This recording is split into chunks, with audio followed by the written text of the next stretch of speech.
오늘 아침에 일어나 화장실로 걸어가는데 한쪽 다리가 갑자기 말을 듣지 않습니다. 잠을 잘못 자서 그런가 보다 하고 대수롭지 않게 넘깁니다. 조금 쉬면 괜찮아지겠지 생각합니다. 그런데 3시간이 지나기 전에 구급차 안에 누워있는 자신을 발견하게 된다면 어떨까요? 이런 일은 남의 이야기가 아닙니다. 대한민국에서 70대 이상 어르신에게 뇌경색은 가장 치명적인 질환 중 하나입니다. 특히 뇌혈관 질환은 같은 연령대 사망 원인 상위를 차지하고 있습니다.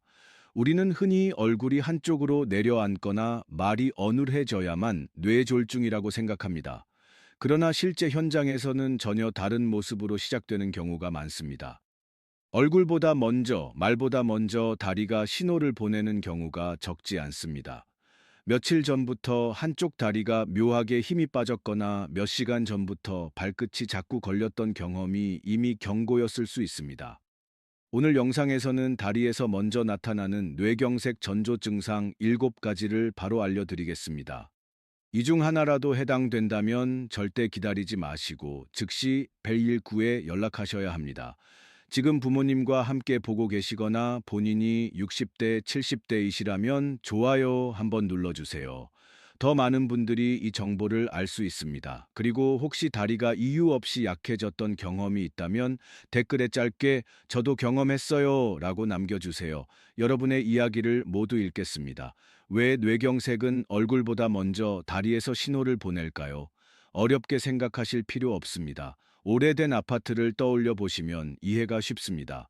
수압이 약해지면 어디부터 물이 끊길까요? 가장 위층, 그리고 가장 멀리 떨어진 집부터 물이 잘 나오지 않습니다. 우리 몸의 혈액순환도 이와 비슷합니다. 혈류가 약해지면 심장에서 가장 멀리 있는 부위가 먼저 영향을 받습니다. 다리는 심장에서 가장 아래쪽에 위치해 있습니다. 피가 내려가는 것도 중요하지만 다시 위로 올라와야 합니다. 이는 중력을 거슬러야 하기 때문에 혈액 공급이 조금만 불안정해져도 바로 힘이 빠지거나 감각이 둔해질 수 있습니다. 그래서 다리는 순환 상태에 매우 민감한 부위입니다. 또 한 가지 중요한 이유는 뇌의 신경 구조입니다. 우리 뇌는 좌우가 서로 교차해 몸을 조절합니다. 왼쪽 뇌는 오른쪽 팔과 다리를, 오른쪽 뇌는 왼쪽 팔과 다리를 담당합니다. 만약 왼쪽 뇌혈관이 좁아지기 시작하면 오른쪽 다리에 먼저 힘이 빠질 수 있습니다. 겉으로 보기에는 단순한 다리 문제처럼 보이지만 실제 원인은 뇌에 있는 경우가 많습니다. 뇌혈관이 50%에서 70% 정도 좁아진 단계에서는 아직 완전히 막힌 상태가 아닙니다. 쓰러지지도 않고 말도 비교적 또렷할 수 있습니다. 하지만 몸은 이미 이상 신호를 보내고 있습니다. 한쪽 다리가 유난히 무겁다거나 발끝 감각이 어색하게 느껴지는 변화가 그 시작일 수 있습니다. 유럽과 우리나라에서 진행된 여러 조사에 따르면 뇌경색을 겪은 환자의 절반 이상이 발병 전 다리의 약화나 저림을 경험했다고 회상했습니다. 문제는 그 당시에는 대부분 나이 탓으로 여기고 지나쳤다는 점입니다. 우리 몸은 갑자기 공격하지 않습니다. 항상 작은 경고를 먼저 보냅니다. 그 신호를 알아차리느냐, 무시하느냐에 따라 결과가 달라집니다. 그렇다면 구체적으로 어떤 변화가 위험 신호일까요? 지금부터 말씀드릴 7가지를 하나씩 확인해 보시기 바랍니다.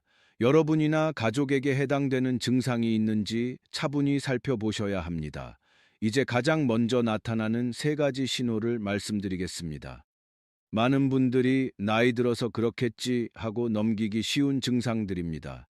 그러나 이 단계에서 알아차리면 큰 사고를 막을 수 있습니다. 첫 번째는 한쪽 다리에 갑작스럽게 힘이 빠지는 증상입니다. 계단을 오르다가 갑자기 한쪽 무릎이 툭 꺾이는 느낌을 받은 적이 있으신가요?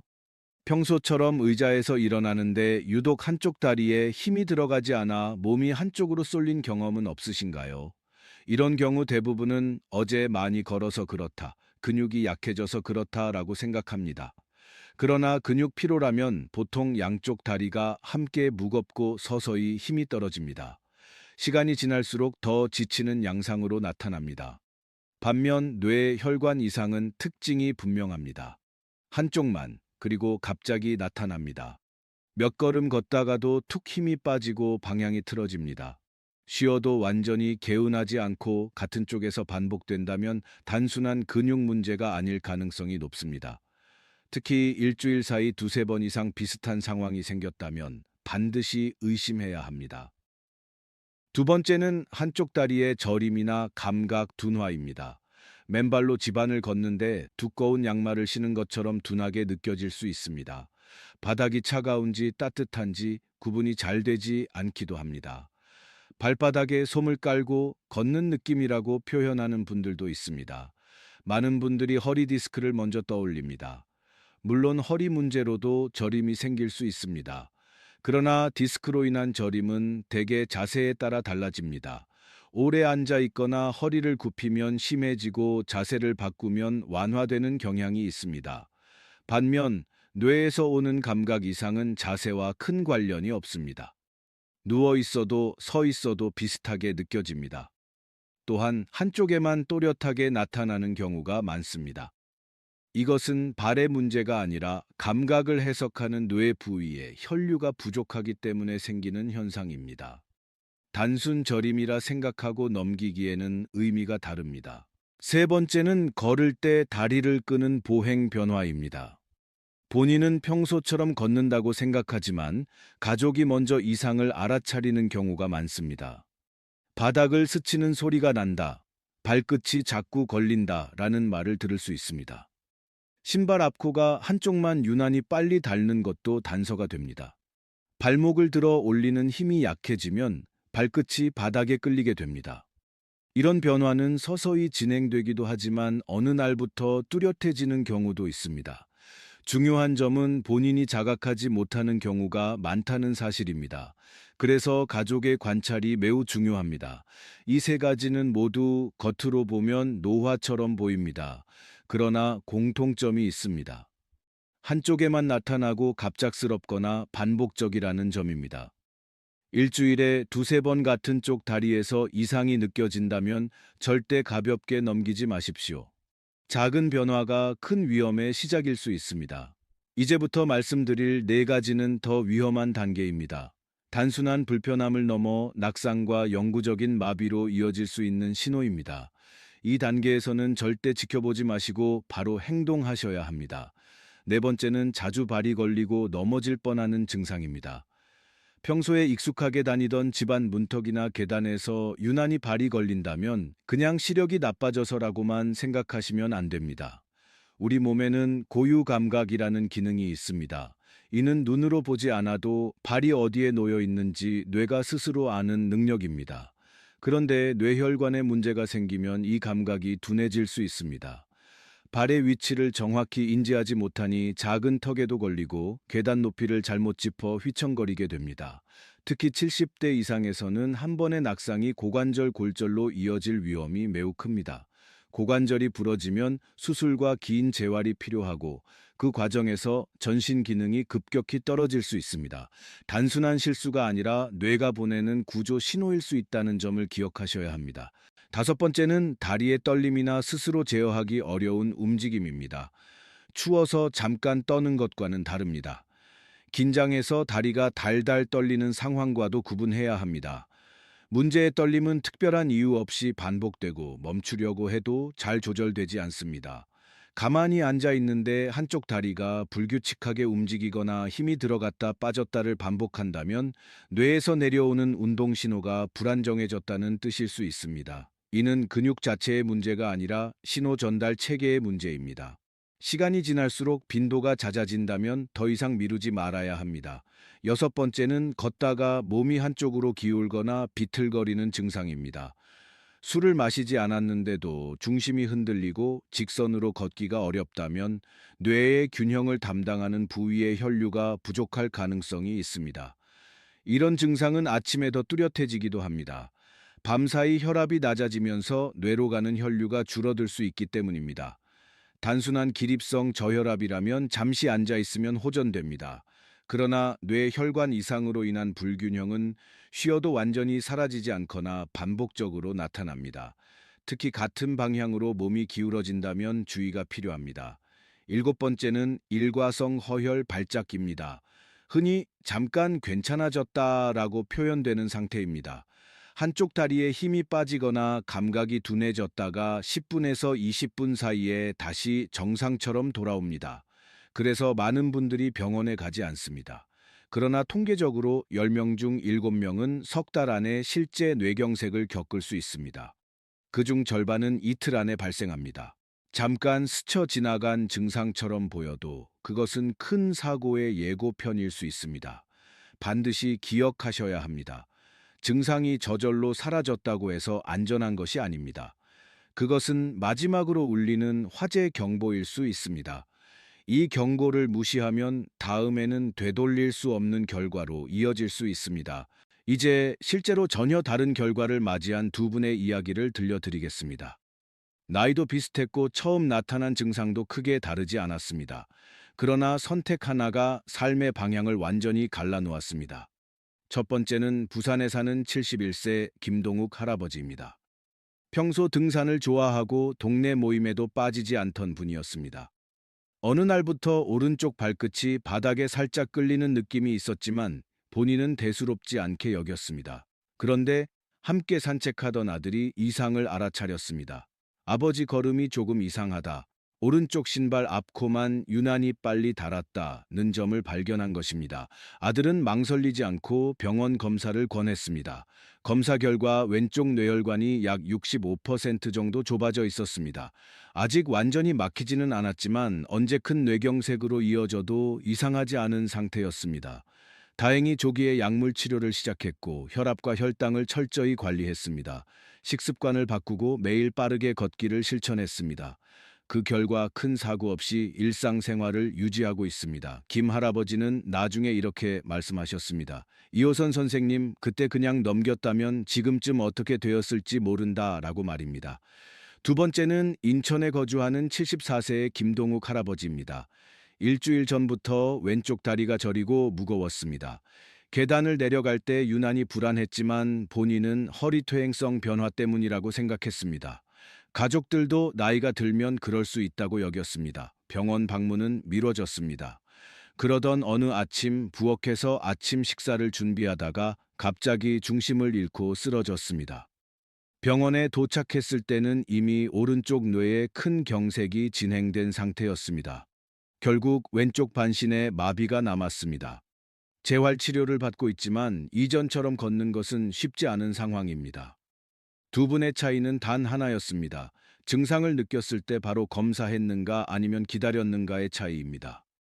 다리의 작은 변화는 같았지만 대응은 달랐습니다. 그 선택이 현재의 삶을 결정지었습니다. 다행히도 뇌경색은 무조건 피할 수 없는 병이 아닙니다.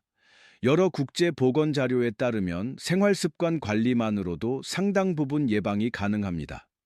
지금부터 말씀드리는 기본 원칙만 지켜도 위험을 크게 낮출 수 있습니다. 가장 먼저 혈압입니다. 목표 혈압은 대략 120에 80 정도가 이상적입니다. 이미 고혈압 진단을 받은 분이라면 최소한 130에 80 아래로 유지하는 것을 목표로 하셔야 합니다. 혈압이 높으면 혈관벽에 지속적인 압력이 가해지고 작은 손상이 반복되면서 콜레스테롤이 쌓이기 쉬운 환경이 됩니다. 이 과정이 결국 혈관을 좁게 만듭니다. 매일 같은 시간에 혈압을 재고 기록하는 습관이 큰 차이를 만듭니다. 혈당입니다. 당뇨가 없는 분이라면 공복 혈당은 100 이하, 식사 후 2시간 혈당은 140 이하를 유지하는 것이 바람직합니다. 혈당이 자주 높아지면 혈관 내벽이 손상되고 염증 반응이 증가합니다. 이것이 뇌혈관에도 그대로 영향을 줍니다. 당뇨가 있는 경우에는 담당 의사와 목표치를 상의해 꾸준히 관리해야 합니다. 콜레스테롤 관리도 매우 중요합니다. 특히 LDL 콜레스테롤 수치를 낮추는 것이 핵심입니다. 이 수치가 높으면 혈관벽에 기름 찌꺼기가 쌓이기 쉽습니다. 정기적인 혈액 검사를 통해 자신의 수치를 확인하고 필요하다면 약물 치료를 병행해야 합니다. 식습관은 어렵게 바꿀 필요가 없습니다. 우리 식탁에서 조금만 조정하면 됩니다. 기름진 삼겹살, 내장류, 튀김 음식의 빈도를 줄이십시오. 대신 고등어, 꽁치 같은 등푸른 생선을 주 2회에서 3회 정도 섭취하면 도움이 됩니다. 미역과 김 같은 해조류, 시금치와 브로콜리 같은 녹색 채소도 혈관 건강에 긍정적인 역할을 합니다. 과식만 피하고 짜지 않게 드시는 것만으로도 큰 변화가 생깁니다. 운동은 빠르게 걷기가 가장 안전하고 효과적입니다. 하루 30분, 일주일에 5번이면 충분합니다. 옆 사람과 대화는 가능하지만 숨이 약간 찰 정도의 속도가 적당합니다. 꾸준함이 가장 중요합니다. 흡연은 반드시 중단해야 합니다. 담배는 혈관을 직접적으로 수축시키고 손상시킵니다. 음주는 가능하면 줄이고 수면은 하루 7시간 이상 확보하는 것이 좋습니다. 잠이 부족하면 혈압과 혈당이 동시에 올라갈 수 있습니다. 마지막으로 집에서 할 수 있는 간단한 자가 점검을 소개합니다. 첫째, 의자에 앉았다가 팔을 쓰지 않고 일어나 보십시오. 양쪽 다리에 힘이 고르게 들어가는지 확인합니다. 둘째, 눈을 감고 제자리에서 30초 서 보십시오. 몸이 한쪽으로 기울지 않는지 살펴봅니다. 셋째, 양쪽 발바닥을 손으로 만져 감각 차이가 있는지 비교합니다. 넷째, 집안에서 일직선으로 10걸음 정도 걸어 보십시오. 균형이 무너지지 않는지 점검합니다. 이 네 가지 중 하나라도 이상이 느껴진다면 증상이 시작된 시간을 기록하고 즉시 앱빌쿠에 연락해야 합니다. 망설이는 몇 분이 평생을 바꿀 수 있다는 사실을 기억하십시오. 이제 오늘 내용을 정리해 보겠습니다. 우리는 다리를 단순히 걷기 위한 신체 일부로 생각해 왔습니다. 그러나 실제로 다리는 뇌의 상태를 보여주는 중요한 신호판과 같습니다. 작은 힘 빠짐, 미세한 감각 저하, 걸음의 변화는 모두 뇌가 보내는 메시지일 수 있습니다. 오늘의 교훈은 분명합니다. 오늘 발견한 작은 변화 하나가 남은 인생 전체를 지킬 수 있습니다. 뇌졸중은 어느 날 갑자기 하늘에서 떨어지듯 찾아오는 병이 아닙니다. 이미 여러 신호를 보냈지만 우리가 알아차리지 못했을 뿐입니다. 무심코 넘긴 다리의 이상이 사실은 마지막 경고였을 가능성도 있습니다. 꼭 기억하십시오. 만약 내일 아침 한쪽 다리에 힘이 빠지는 느낌이 든다면 저절로 괜찮아지겠지 하고 기다리지 마십시오. 행동해야 합니다. 바로 확인하고 필요하면 도움을 요청해야 합니다. 빠른 판단이 후회를 막습니다. 이 영상이 도움이 되셨다면 가족 중 70세 이상 한 분에게 꼭 공유해 주십시오. 그리고 영상을 마치기 전에 댓글에 다리는 뇌의 신호입니다라고 남겨주시기 바랍니다. 이 한 문장이 스스로를 지키는 약속이 될 것입니다. 앞으로도 노년의 건강을 지키는데 꼭 필요한 정보만 정리해 드리겠습니다. 여러분의 안전한 내일을 위해 계속 함께하겠습니다. 이호선이었습니다.